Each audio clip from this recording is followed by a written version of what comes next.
Salve, anyways, you can see this is Curios, and this is Blu-rays, and this is the Sword and the Sorcerer, and this is the 4K Ultra plus Blu-ray Collector Edition, and this is from Scream or Shout Factory. I think when they have horror, it's Scream Factory.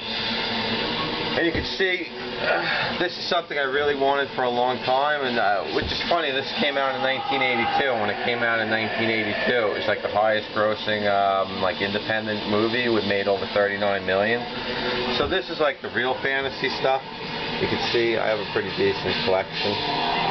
And basically, we'll read, in many ways better than Conan the Barbarian, Excalibur, the psychotronic encyclopedia of film.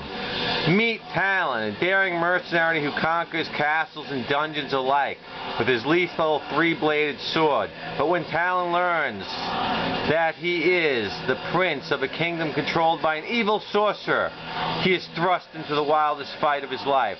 Can Talon rescue the beautiful princess and slay the warlock? Or will he fall prey to the black magic of medieval mayhem? Lee Horsley, Matt Houston, I guess he's some movie, The Hateful Eight, I never saw it.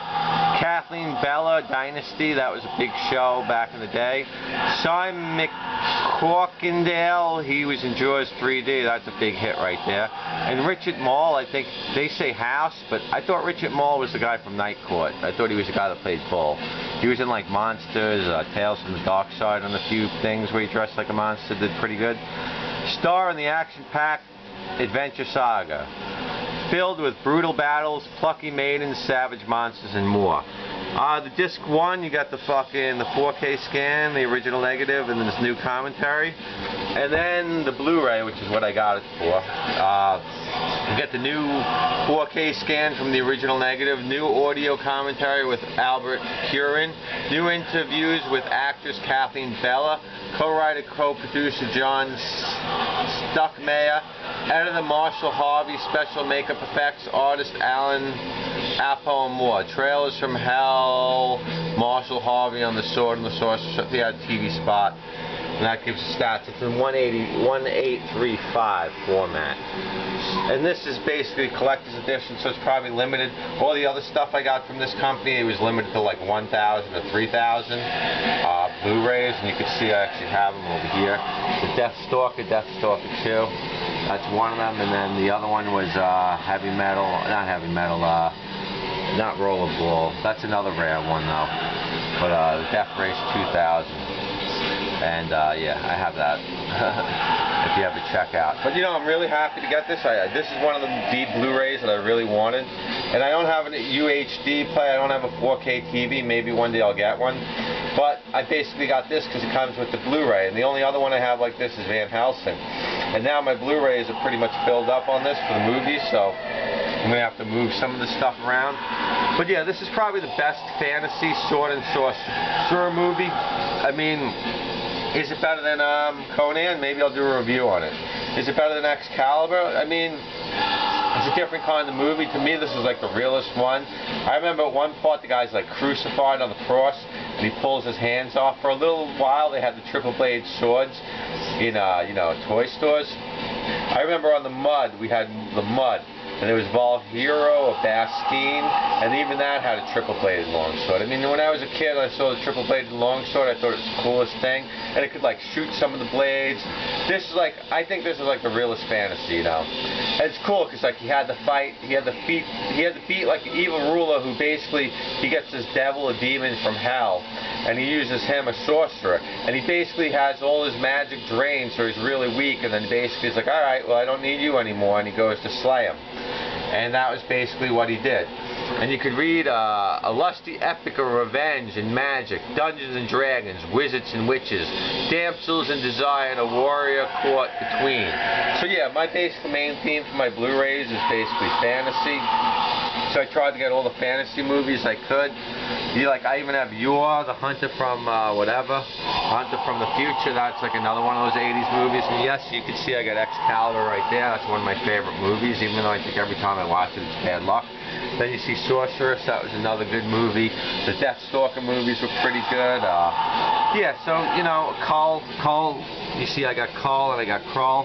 So you know what? If you can get this, I would get this, because I think this is like one of the best movies. I can't believe you got a 4K transfer or a Blu-ray. I mean, I was just hoping to get a Blu-ray one day. It was one of the ones I was really trying to get. When I got a Blu-ray player, this is one of the few movies that I really wanted to get. I wanted to get Rollerball 1975. I wanted to get Death Race 2000. Obviously, I wanted to get Excalibur. I wanted to get Heavy Metal, a few other things. You know, we'll see, man. Maybe I'll get a few more movies. So what I'm basically going to have to do is I'm going to have to move the Teen Titans ones, and I'm probably going to stack them on top of here. But yeah, Sword and the Sorcerer, one of those movies I never thought I was going to get. I pretty much gave up hope of ever getting it, and then, you know, every so often I did a search. I was looking up Black Clover to see if they had a deluxe edition. I had a credit for something from Chia Seeds. So I was looking at it. I saw Innocent Blood. I thought about getting Innocent Blood. I thought about getting a Werewolf in London.